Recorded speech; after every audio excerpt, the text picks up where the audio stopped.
Wow, spoiler cepat untuk manga One Piece chapter 1022 ternyata keluar lebih cepat. Seharusnya spoiler One Piece chapter 1022 ini baru keluar tanggal 17-18 Agustus 2021 mendatang.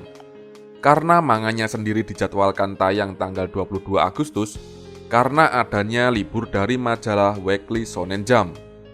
Oke, tanpa berlama-lama, langsung saja kita bahas spoiler manga One Piece chapter 1022.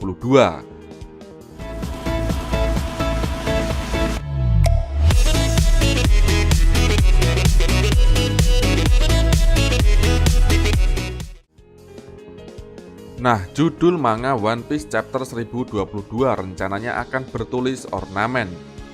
Admin sendiri juga belum tahu apa yang akan dimaksud dengan ornamen. Namun, bila boleh admin prediksi, sepertinya kata ornamen sendiri berarti pecahan-pecahan kecil.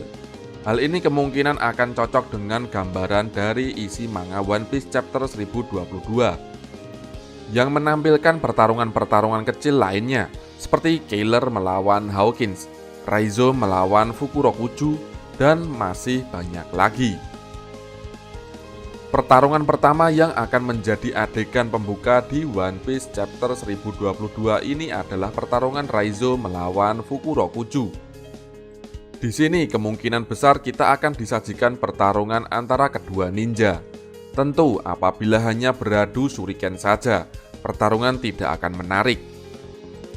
Jadi, admin berekspektasi bahwa keduanya akan menggunakan jurus atau jutsu untuk saling menyerang. Sehingga dengan demikian jalannya pertarungan akan jauh lebih menarik. Selain itu, kita tidak diberitahukan lagi bagaimana kelanjutan pertarungan keduanya. Maka dari itu terpaksa kita menunggu versi lengkap pertarungan mereka yang mungkin keluar beberapa hari dari sekarang. Di panel selanjutnya, kita akan diberitahukan sebuah pengumuman bahwa seluruh Tobiropo sudah dikalahkan. Memang seperti yang kita tahu, Sasaki, Wu is Wu, Black Maria, Ulti, dan Page One semuanya sudah dikalahkan. Sementara X-Drake membelot ke aliansi Luffy.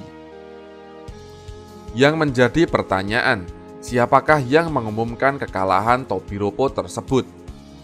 Karena apabila Bao Huang sepertinya kemungkinan cukup kecil, secara ngapain juga dia memberikan kabar yang bisa menurunkan semangat bertarung para pasukan bajak laut Kaido. Menurut admin, kemungkinan besar yang mengumumkan hal itu adalah Tama, yang saat ini juga memegang kendali atas announcement mode milik Bao Huang. Namun, apabila benar Tama yang mengumumkan kekalahan tersebut, dampaknya mungkin akan hanya berefek positif ke pasukan aliansi Luffy, karena pasukan Kaido yang lain mungkin tidak akan mempercayai berita tersebut. Kemudian dikatakan juga dalam spoiler bahwa hanya tinggal 15 menit saja waktu yang dibutuhkan untuk Onigashima yang saat ini tengah melayang agar sampai ke Wano Kuni. Apabila Wano Kuni benar-benar runtuh ditimpa Onigashima, maka akan menimbulkan kerugian besar bagi pasukan aliansi. Maka dari itu, mereka wajib mencari cara mencegah agar Onigashima tidak jadi mendarat di Wano Kuni. Masalahnya, siapakah yang bisa mencegah hal itu? Sembles milik Law mungkin bisa menjadi jawaban.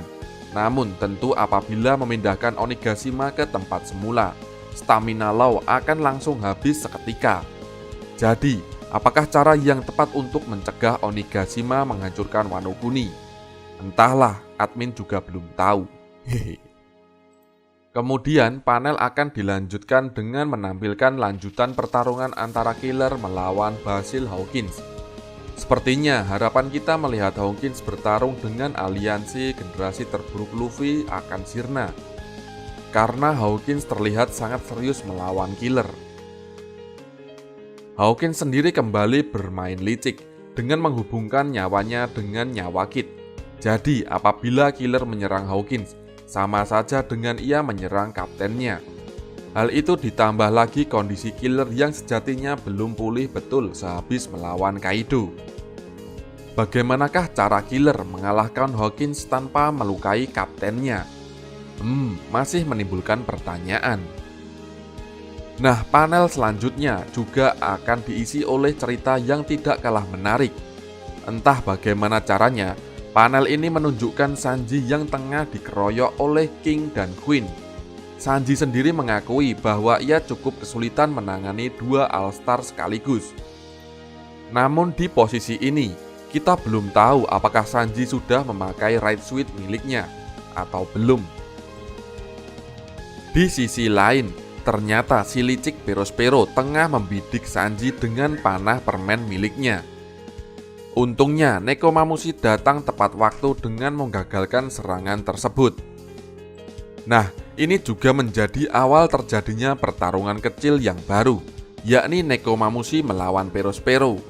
Di sini Neko akan berusaha membalaskan kematian Pedro serta kekalahan Wanda dan Carrot. Kemudian pertarungan Sanji melawan King dan Queen kembali dilanjutkan. Kali ini terlihat King nampak akan menyerang Sanji, namun Marco datang sebagai penyelamat. Marco berhasil menangkis serangan King yang mungkin akan berbahaya apabila mengenai Sanji. Lalu, Marco berkata kepada King bahwa dahulu ia pernah mendengar rumor bahwa ada sebuah ras yang mampu membuat atau memanipulasi api. Ras tersebut juga menurut Marco hidup di Redline.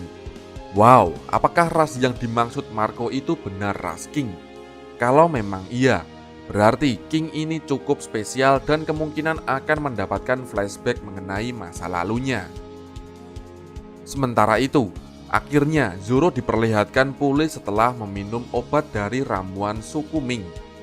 Tanpa basa-basi, Zoro pun langsung bergabung kembali ke pertarungan untuk membantu Sanji. Nah, kali ini pertarungan 2 lawan 2 pun tercipta. Zoro dan Sanji melawan King dan Queen.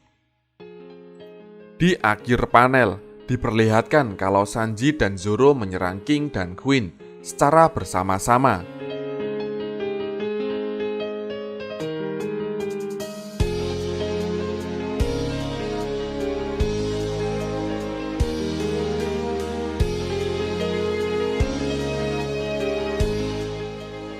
Nah, itulah yang akan menjadi ending manga One Piece chapter 1022 nanti. Di scene terakhir mengenai Zoro dan Sanji dipastikan akan menjadi sangat epik dan membuat manga One Piece chapter 1022 ini menjadi kembali trending. Oke, seperti itulah pembahasan mengenai spoiler One Piece chapter 1022. Bagaimana menurut kalian?